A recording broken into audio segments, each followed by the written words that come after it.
fun to play around with, right?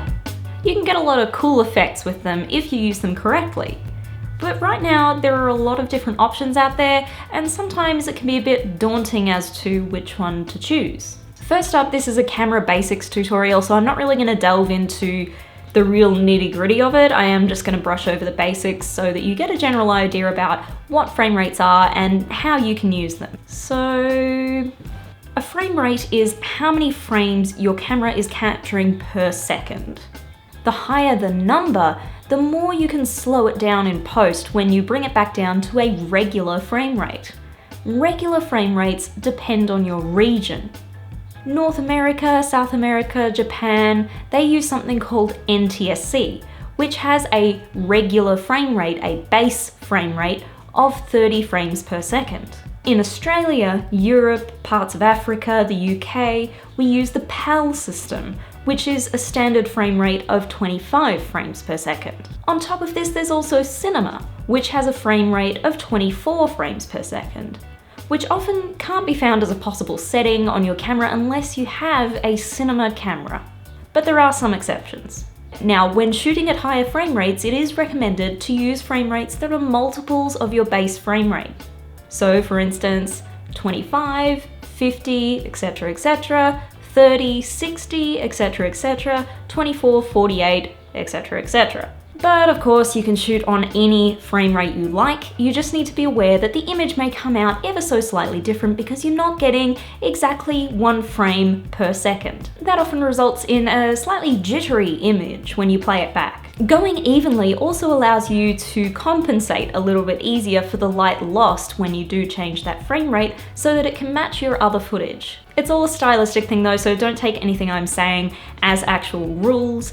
It's up to you and how you want it to look. You just need to know that these are the standards. So we've established that standard frame rates are 24, 25, and 30 frames per second, but what about those other frame rates, like the ones that are much lower, and the ones that are really high, like 120 or 240 or 150? What do you do with all of those? Let's start with the lower frame rates. These frame rates can be used for things like time lapses. If you're aiming to speed up the footage, this is a perfect way to do it, because when a lower frame rate is played back at 25 frames per second, it will come out a lot faster. Also, if you want to add a little bit more movement to your images, you could also up the shutter angle or the shutter speed to something like 270 degrees, which will get you a little bit more tail motion blur on that. If you want to learn about shutter angle and shutter speed, or you're not too sure what I'm talking about, I'll link my video up above. So let's move on to project frame rates. So if you're shooting just on 24, 25, or 30,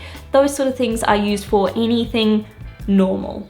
Anything that includes dialogue and needs to be heard. But then again, I mean, you can shoot something in a different frame rate and still have audio over the top, that's not an issue, but anything that's just a standard scene or doesn't have a lot of motion, so if you're shooting a landscape or something like that, you don't necessarily need to shoot it in slow motion because there just isn't enough movement in there to make it worthwhile. And then we get into things like the 50 and the 60 frames per second. This stuff is more of like the mid-ground.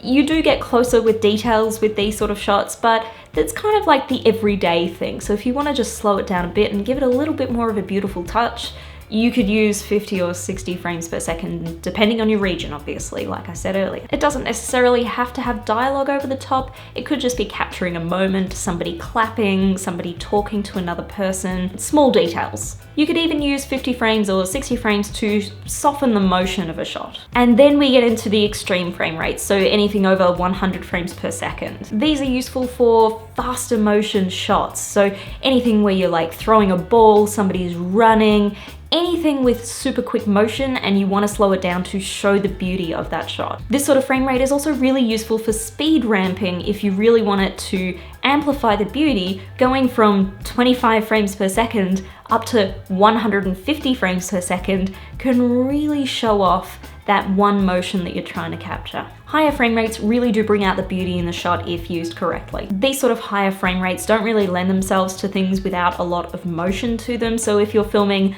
a landscape and there's no motion in the landscape, there's no point in shooting it in 150 frames per second if you're not really gonna see anything. Basically work out the shots that will have the most impact at being shot in 150 or any of those higher frame rates, and then utilize it for those shots.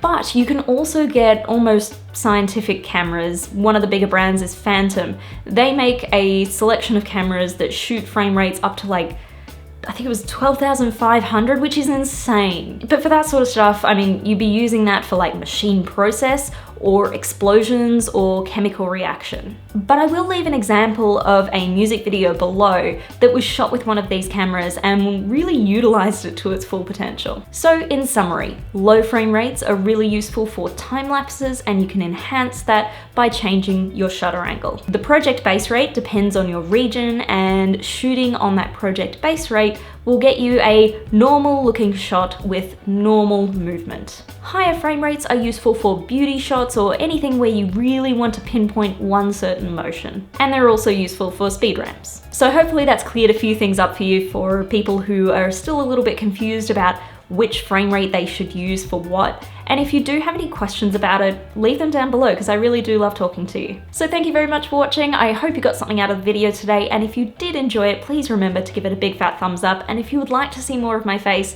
and learn a little bit more about filmmaking in the process, remember to subscribe, and I'll see you next Sunday.